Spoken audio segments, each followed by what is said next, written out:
नमस्कार जय जगन्नाथ। ଏହି ଭିଡ଼ିଓକୁ ଆସିଥିବା ପ୍ରତ୍ୟେକ ଭକ୍ତଙ୍କୁ ହୃଦୟରୁ ସ୍ୱାଗତ। ଯଦି ଆପଣଙ୍କ ମନ ସବୁବେଳେ ଅଶାନ୍ତ ରହୁଛି, ଯଦି ଚିନ୍ତା, ଭୟ, ଦୁଃଖ କିମ୍ବା ନିରାଶା ଆପଣଙ୍କୁ ଘେରି ରଖୁଛି, ତେବେ କିଛି ସମୟ ପାଇଁ ସବୁ କାମ ଛାଡ଼ି ଏହି କଥାଗୁଡ଼ିକୁ ମନ ଦେଇ ଶୁଣନ୍ତୁ। ଭଗବତ ଗୀତା କେବଳ ଏକ ଧର୍ମଗ୍ରନ୍ଥ ନୁହେଁ, ଏହା ମଣିଷର ଜୀବନକୁ ସଠିକ୍ ଦିଗ ଦେଖାଉଥିବା ଏକ ଅମୂଲ୍ୟ ଜ୍ଞାନ। ମହାଭାରତ ଯୁଦ୍ଧ କ୍ଷେତ୍ରରେ ଅର୍ଜୁନ ଯେତେବେଳେ ମନରେ ଭାଙ୍ଗି ପଡ଼ିଥିଲେ, ସେତେବେଳେ ଶ୍ରୀକୃଷ୍ଣ ତାଙ୍କୁ ଯେଉଁ ଉପଦେଶ ଦେଇଥିଲେ, ସେହି ଉପଦେଶ ଆଜି ମଧ୍ୟ ପ୍ରତ୍ୟେକ ମଣିଷର ଜୀବନରେ ସମାନ ଭାବରେ ପ୍ରାସଙ୍ଗିକ ଅଟେ। ଶ୍ରୀକୃଷ୍ଣ କହନ୍ତି, ମନ ହିଁ ମଣିଷର ସବୁଠାରୁ ବଡ଼ ବନ୍ଧୁ, ଆଉ ମନ ହିଁ ସବୁଠାରୁ ବଡ଼ ଶତ୍ରୁ। ଯିଏ ନିଜ ମନକୁ ନିୟନ୍ତ୍ରଣ କରିପାରେ, ସେ ଜୀବନର ବଡ଼ରୁ ବଡ଼ କଷ୍ଟକୁ ମଧ୍ୟ ସହଜରେ ଅତିକ୍ରମ କରିପାରେ। ଆଜି ଆମେ ଅନେକ ସୁବିଧା ମଧ୍ୟରେ ରହି ମଧ୍ୟ ଶାନ୍ତି ଖୋଜୁଛୁ କାହିଁକି? କାରଣ ଶାନ୍ତି ବାହାରେ ନୁହେଁ, ନିଜ ମନ ଭିତରେ ରହିଛି। ଗୀତା ଆମକୁ ସେହି ଆନ୍ତରିକ ଶାନ୍ତିର ପଥ ଦେଖାଏ। ଶ୍ରୀକୃଷ୍ଣଙ୍କର ଆଉ ଏକ ମହାନ ବାଣୀ ହେଉଛି, ତୁମର କର୍ମ କର କିନ୍ତୁ ଫଳ ପ୍ରତି ଅତ୍ୟଧିକ ଆସକ୍ତି ରଖ ନାହିଁ।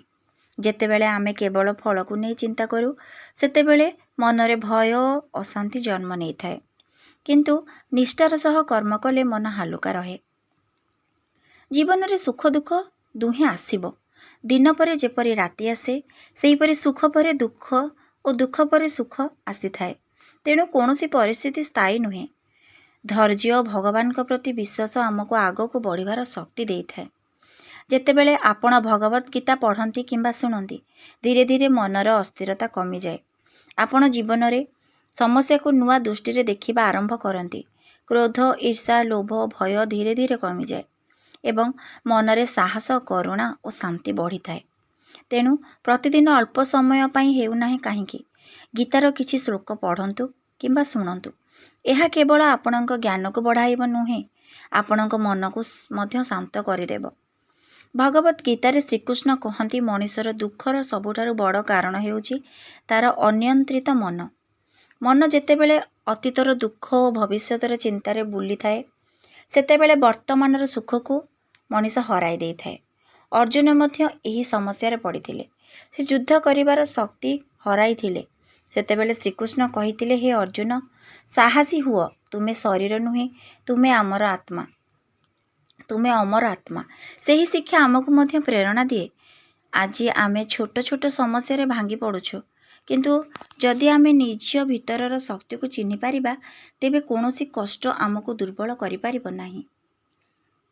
ଭକ୍ତମାନେ, ଶ୍ରୀକୃଷ୍ଣ କହନ୍ତି, ଜୀବନରେ ଯାହା ଘଟୁଛି ସବୁକିଛି ଆମକୁ କିଛି ନା କିଛି ଶିଖାଇବା ପାଇଁ ଆସିଛି। ତେଣୁ ବିପଦକୁ ଶତ୍ରୁ ନୁହେଁ, ଶିକ୍ଷା ବୋଲି ଯଦି ଆମେ ଭାବିବା, ଆମେ ସବୁ ବିପଦକୁ ଖୁସିର ସହିତ, ସାହସର ସହିତ ଅତିକ୍ରମ କରିପାରିବା। ଆଉ ଗୋଟିଏ ମହାନ ଶିକ୍ଷା ହେଉଛି, କ୍ରୋଧ ମଣିଷର ବୁଦ୍ଧିକୁ ନଷ୍ଟ କରିଦିଏ। କ୍ରୋଧରୁ ମୋହ, ମୋହରୁ ସ୍ମୃତି ଭ୍ରମ ହୁଏ, ସ୍ମୃତି ଭ୍ରମରୁ ବୁଦ୍ଧି ନାଶ ହୁଏ। ତେଣୁ କ୍ରୋଧ ଆସିଲେ କିଛି ସମୟ ନୀରବ ରୁହନ୍ତୁ ଏବଂ ଭଗବାନଙ୍କୁ ସ୍ମରଣ କର। ଗୀତା ଆମକୁ ଶିଖାଏ ଯେ ଅନ୍ୟମାନଙ୍କ ସହ ତୁଳନା କରିବା ବନ୍ଦ କରନ୍ତୁ। ପ୍ରତ୍ୟେକ ମଣିଷର ଜୀବନ, କର୍ମ ଏବଂ ସମୟ ଅଲଗା ଅଲଗା। ତୁଳନା କେବଳ ଦୁଃଖ ବଢ଼ାଏ, କିନ୍ତୁ ସନ୍ତୋଷ, ଶାନ୍ତି ଦିଏ। ଯେଉଁ ବ୍ୟକ୍ତି ଭଗବାନଙ୍କ ଉପରେ ବିଶ୍ୱାସ ରଖି ନିଜ କର୍ତ୍ତବ୍ୟ ପାଳନ କରେ, ତାଙ୍କ ଜୀବନରେ ଧୀରେ ଧୀରେ ସାହସ ଓ ସ୍ଥିରତା ଆସିଥାଏ। ବନ୍ଧୁଗଣ, ପ୍ରତିଦିନ ସକାଳେ କିମ୍ବା ସନ୍ଧ୍ୟାରେ ମାତ୍ର 10 ମିନିଟ୍ ଗୀତା ପଢ଼ନ୍ତୁ କିମ୍ବା ଶୁଣନ୍ତୁ। ଆପଣ ଅନୁଭବ କରିବେ ଯେ ମନ ଧୀରେ ଧୀରେ ଶାନ୍ତ ହେଉଛି, ଭୟ କମୁଛି, ଜୀବନ ପ୍ରତି ନୂଆ ଆଶା ଜାଗ୍ରତ ହେଉଛି। ମନେ ରଖନ୍ତୁ, ଜୀବନର ସବୁଠାରୁ ବଡ଼ ବିଜୟ ହେଉଛି ନିଜେ ମନକୁ ଜିତିବା। ଯିଏ ନିଜ ମନକୁ ଜିତିପାରେ, ସେ ଦୁନିଆର କୌଣସି ପରିସ୍ଥିତିରେ ମଧ୍ୟ ଶାନ୍ତ ରହିପାରେ। ପ୍ରିୟ ଭକ୍ତବୃନ୍ଦ, ଜୀବନରେ ଚିନ୍ତା କାହିଁକି ଆସେ? ଏହି ପ୍ରଶ୍ନର ଉତ୍ତର ଭଗବତ ଗୀତା ବହୁତ ସରଳ ଭାବରେ ଦେଇଛି। ଶ୍ରୀକୃଷ୍ଣ କୁହନ୍ତି, ଯେତେବେଳେ ମଣିଷ ନିଜ ନିୟନ୍ତ୍ରଣରେ ନଥିବା ବିଷୟକୁ ନେଇ ଅଧିକ ଚିନ୍ତା କରେ, ସେତେବେଳେ ତାର ମନ ଅଶାନ୍ତ ହୋଇଯାଏ। ଆମେ ପ୍ରାୟତଃ ଭାବୁ, ଆସନ୍ତାକାଲି କ'ଣ ହେବ, ଲୋକମାନେ ମୋ ବିଷୟରେ କ'ଣ କହିବେ, ଯଦି ମୁଁ ହାରିଯାଏ। ଏହି ସବୁ ପ୍ରଶ୍ନ ଧୀରେ ଧୀରେ ମନକୁ ଦୁର୍ବଳ କରିଦିଏ। ଶ୍ରୀକୃଷ୍ଣ ଅର୍ଜୁନଙ୍କୁ କହିଥିଲେ, ବର୍ତ୍ତମାନର କର୍ତ୍ତବ୍ୟ ଉପରେ ଧ୍ୟାନ ଦିଅ, ଭବିଷ୍ୟତ ଈଶ୍ୱରଙ୍କ ହାତରେ ଅଛି। ଯିଏ ଆଜି ସତ୍ୟ, ପରିଶ୍ରମ ଓ ଧର୍ମର ପଥରେ ଚାଲେ, ତାର ଆସନ୍ତାକାଲି ନିଶ୍ଚୟ ଉଜ୍ଜ୍ୱଳ ହେବ। ଗୀତା ଆମକୁ ଶିଖାଏ ଯେ ଶରୀର ନଶ୍ୱର, କିନ୍ତୁ ଆତ୍ମା ଅମର। ଏହି ସତ୍ୟକୁ ଯିଏ ବୁଝିପାରେ ସେ ମୃତ୍ୟୁକୁ ମଧ୍ୟ ଭୟ କରେ ନାହିଁ। ସେ ଜୀବନର ପ୍ରତ୍ୟେକ ଦିନକୁ ଭଗବାନଙ୍କ ଆଶୀର୍ବାଦ ବୋଲି ଗ୍ରହଣ କରେ। ଆଉ ଏକ ମହାନ ଶିକ୍ଷା ହେଉଛି କ୍ଷମା। ଯିଏ ଅନ୍ୟକୁ କ୍ଷମା କରିପାରେ ସେ ନିଜ ମନକୁ ହାଲୁକା କରିପାରେ।